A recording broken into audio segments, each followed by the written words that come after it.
আসসালামু আলাইকুম। জনপ্রিয় গাড়ি এক্সিও 2013 মডেল, 2018 তে রেজিস্ট্রেশন, তেল এবং এলপিজি কনভার্টেড। গাড়ির যা কিছু আছে সবকিছু এখন পর্যন্ত অরিজিনাল। ভিতরে বেজ ইন্টেরিয়র, বেজ কালারের সিট কভার লাগানো। গাড়ির হেডলাইট, ব্যাকলাইট যা কিছু আছে এখনো স্টক। কোনো অ্যাক্সিডেন্ট হিস্ট্রি নাই।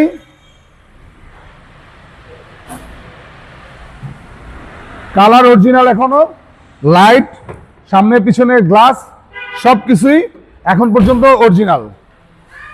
দাম 17,50,000 টাকা। খুবই চমৎকার একটা ইউনিট। যদি বিস্তার করতে চান তাহলে স্ক্রিনে দেওয়া নাম্বারে যোগাযোগ করে চলে আসবেন আপনাদের সকলের পছন্দের শোরুম তোহা কার ভিউতে। আর তোহা কার ভিউর অ্যাড্রেসটা হচ্ছে 22/1/2 happy homes, Hatirjheel happy homes bus কাউন্টারের ঠিক পাশেই। এছাড়াও গুগল ম্যাপসে গিয়ে তোহা কার ভিউ লিখে চলে আসতে পারবেন আপনাদের সবার পছন্দের শোরুম তোহা কার ভিউতে। সো দেরি না করে স্ক্রিনে দেওয়া নাম্বারে যোগাযোগ করে এখনই চলে আসুন আপনার পছন্দের গাড়িটির জন্য।